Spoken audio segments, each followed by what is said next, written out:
Hello and welcome to another episode of Wines for the Times. Today we are going to be tasting a sherry and 2 ports. This is the last section of my session 6, and session 7 is the last session entirely before I take my final exam. So I'm getting close to the end and I'm getting excited about this because then I'll get a certificate.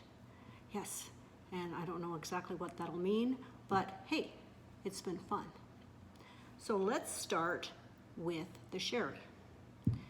Now sherry and port are very similar in the way they are made. These are fortified wines, which means there's alcohol added to the wine either during fermentation or after fermentation. So for this particular sherry, or all sherries, the alcohol is added after the fermentation is complete.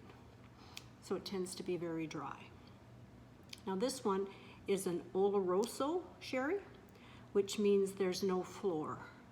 Now, when you make sherry, there's 2 different ways to make it. You can make it with the floor, and the floor is a whitish, scummy layer that forms on the wine while it's going through the fermentation process. So that adds, more complexities to the flavor. This particular one, which is an Oloroso, has no floor. They stop the fermentation process before that happens. Now, Oloroso is about 18% alcohol, so this one actually is 20%. Oh, there we go.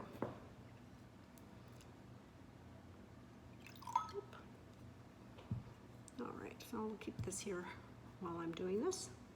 So, like I said, this is a sherry, and it's clear. Oh, where's my card? There we go, way over here. It's kind of an browny, ambery color, and it's clear. It should have quite a bit of legs because the alcohol is high, which it does. So let's go to the nose. So I'm getting caramel and raisin and kind of a sweetish smell.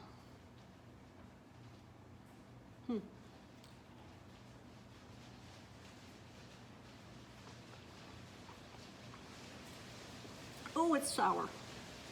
It's very sour. It's like a incredibly sour lemon.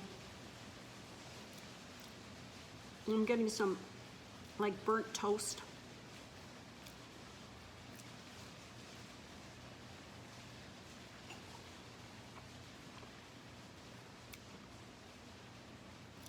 I'm not getting any of the raisin, maybe a touch of the raisin that I got on the nose.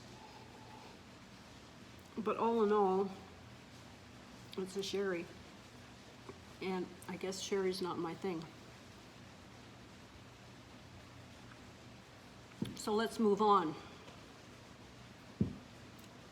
So we're going to start with this Bin 27, which is a red port. Now, there's all sorts of different types of ports. This is actually a ruby port, not a red port, although it looks quite red. So there's ruby port and tawny port, and there's vintage ports, and there's even white ports. Now, port can only be called port if it comes from Portugal. And there's 80 different varieties of grapes that are permitted when making a port, although there's just a few of them that they tend to use. So this red port, or ruby port, is non-vintage, but it's blended. So it's blended with several different vintages, and it's stored in a cask and it's filtered prior to bottling.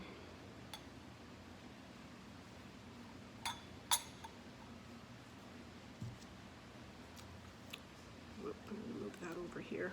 Well, I shouldn't. I should keep it over here so you can see it. Whoops. So as you can see, it is really quite ruby red. And it has no sediment, it's clear. I mean, On the meniscus, it's lighter ruby, but it's definitely a ruby color.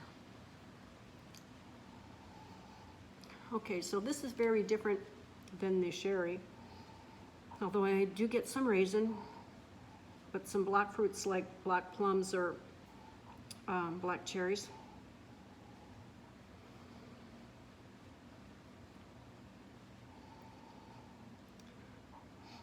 Okay.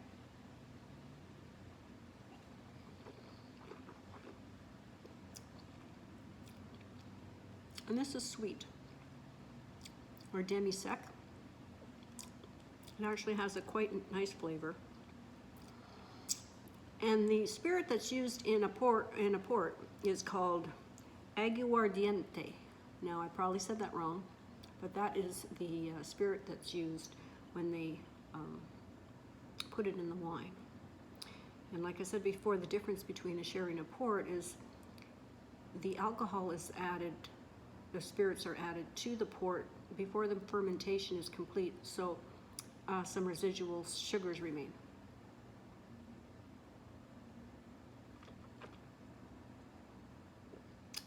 So I'm getting cherry, I'm getting raisin, I'm getting the alcohol, the acidity is medium. I'm not really getting tannins, so it must have been stored in a stainless steel cask or maybe oak, that maybe the third time it's being used. Now, I didn't think I'd like port. This is actually quite nice. I could drink this. And you would drink this, you could drink it by itself as an aperitif after your meal. Or you could have it with some salty nuts.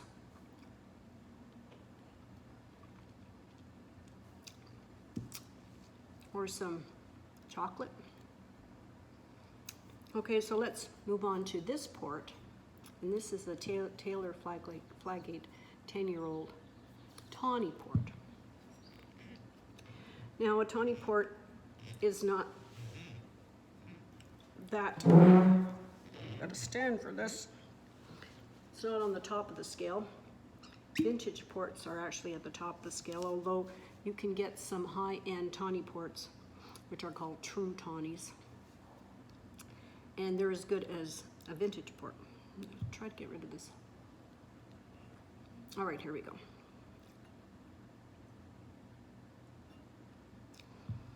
Now this has, I'll leave this over here again. This is a Tawny color. Well, it has a little bit of red in it, but some brown tones. It's clear, has no sediment. I mean, the alcohol content on this particular one is also 20%, so one would expect lakes.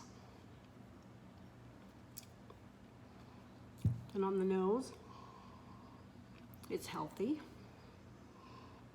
And it also has, I'm getting a heavy raisin aroma, as well as some dark fruit. I'm getting dark cherries in this one too, but maybe some plums.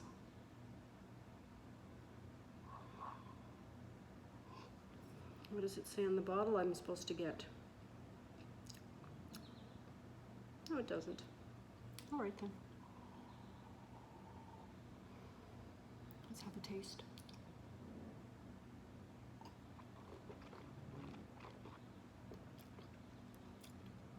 I'm going to taste the alcohol. It's quite high. The acidity is high, as well as the tannins. I think it's kind of on a low to medium scale. This is also a blend. Sometimes it's a blend of red and white wines from several vintages, and it's filtered and bottled. And these are all ready to drink. Although this could probably stay in the bottle for a while longer.